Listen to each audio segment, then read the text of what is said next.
judging Amy. Frances Conroy, 6 feet under. Jennifer Garner, Alias.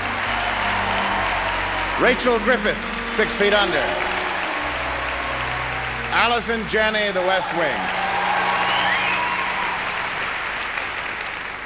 The Emmy goes to Allison Janney.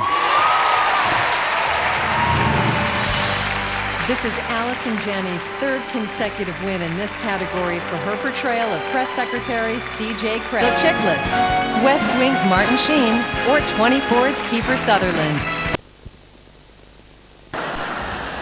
Now that's something we know a little bit about. The nominees for Outstanding Lead Actor in a Drama Series are Michael Chiklis, The Shield. Michael C. Hall, 6 feet under. Peter Krause, 6 feet under. Martin Sheen, The West Wing. Kiefer Sutherland, 24. And the Emmy goes to Michael Chiklis.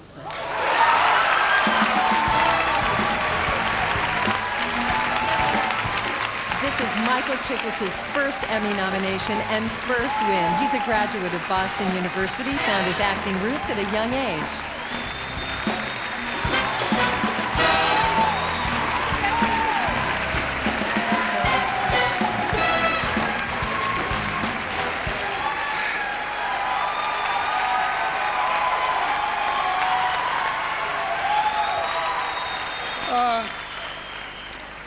I'd like to say to Conan, so much for being chickless. Oh my God, and you know what? I don't agree with him. I'm a dreamer, like everyone in this room. And, oh, sorry.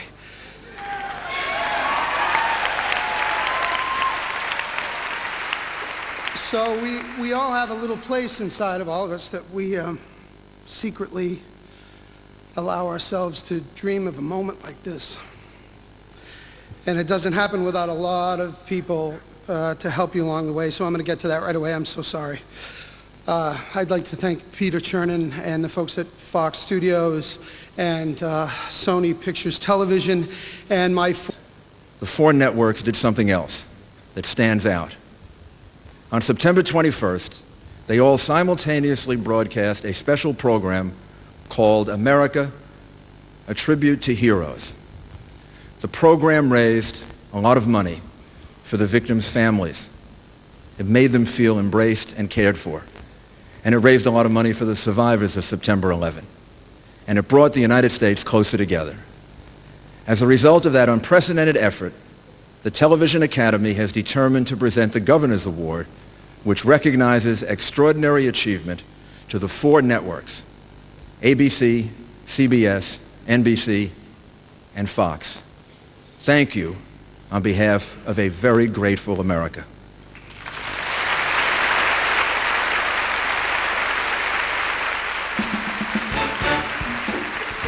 The final two awards of the evening, Outstanding Drama Series and Outstanding Comedy Series. 24. The West Wing. And the Emmy goes to The West Wing. This is the third consecutive year that the West... I would imagine that this whole Emmy experience this year has been magical for you guys, kind of an out-of-body experience, because you are the show. It seems like every year there's one show that everybody's talking about. The buzz centers around. It's been The West Wing. It's been Law and Order. It's been The Practice over the years. And this year, it's 6 feet under, and what a kick that must be. It's very exciting. I mean, you know, when we did our first season, we shot every episode of the first season before anything ever aired. And that was a great luxury because I kept hearing, you know, people from the marketing department of HBO say, well, I don't know how we're going to sell this show. Or people go, it's so dark. Oh, my God, it's so dark. Are people going to want to watch? And so the fact that people actually have been watching and that we're being, you know, recognized is great validation for the show and for me, because it makes me feel like maybe I'm not the freak that everybody thought I was. You know. Are you surprised at how people have embraced the show? I am surprised. Yeah. I thought some people would like it, but I really didn't think that it would have as widespread an appeal as it does. I can just I think I have to chalk that up to our amazing cast and how incredibly watchable they are. And I think there's something in the show for everyone. You know, it's across the board. It pretty much, you know, there's a lot of stuff in there. And I also think we live in a culture that is really in denial about death, but it's something that is part of life. Sure. And so I think, you know, people are intrigued by it. You know, maybe people watch our show for the same reason they slow down on the freeway when there's a car accident. Right. But if that's the case, I don't care. I'm glad they're watching. Do you get a certain feeling of freedom knowing that you're a part of the HBO family and that you're not restricted in the way the shows on on the three major networks are? Yeah, absolutely, because you know that you can really go into a character's psyche. You can really have characters who are, you know, screwing up big time in their lives, and you can go there with them and be with them and see what they really learn from it. And also, there's always a big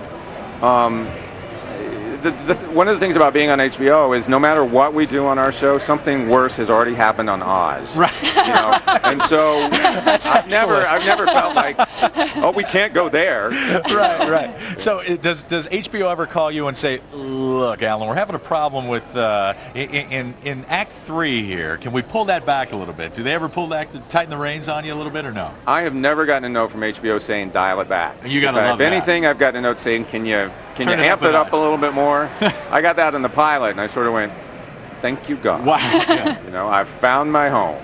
Well, I want to ask you, what were you feeling tonight driving here? I mean, 23 nominations for the show. Are you nervous? Terribly nervous. Yeah. I was trying to breathe. I was doing, like, you know, some meditative stuff, none of which was working.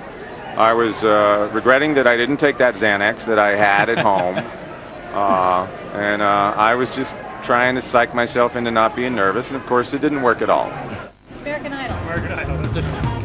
And there is Dave Adelson. This time he's tackling Lorne Michaels, so it's okay. Asking Lorne if he wants him to clean it for him, his Emmy statue. Well, this is big. This is big.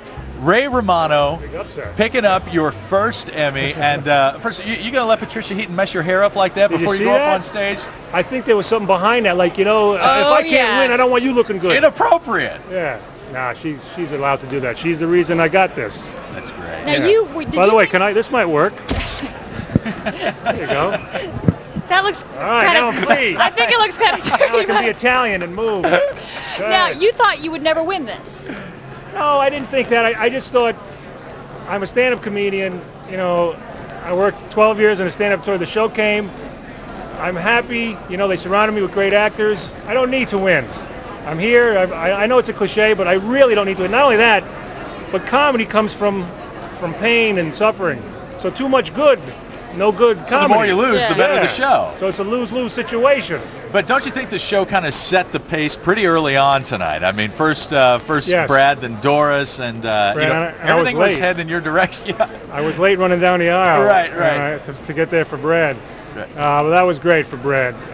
You know, he's the forgotten son on the show. Right. So it's good to get him up there and Doris. And Patty doesn't need another one, I right? know. Right. Enough's enough. What do we got? Our dressing room is big enough. You know, in a type of show where not a lot of stand-ups, but I would think that getting your own show like this is probably the dream of most stand-ups when they begin their careers. Well, I think the dream for a stand-up, it was to be on the Tonight Show with Johnny Carson, which I accomplished. Hosting Saturday Night Live was the biggest thrill of my career. I didn't do stand-up to get on TV, to act on TV. That came along, and I said, this is another way to be creative. So, yes, it intrigued me. Did I know I could do it? No. Like I say, I had a great acting coach. I had great people behind me. But it's all, I still love doing stand-up, so this is all just extra. Ray, I don't mean to say extra. It's okay. It's all right. I want to ask you, because I know everybody submitted an episode. Yes. Which one did you submit? That's the only pressure I had on me, because the writers didn't agree with my submission. They thought I should submit another one, and it was down to 2 episodes.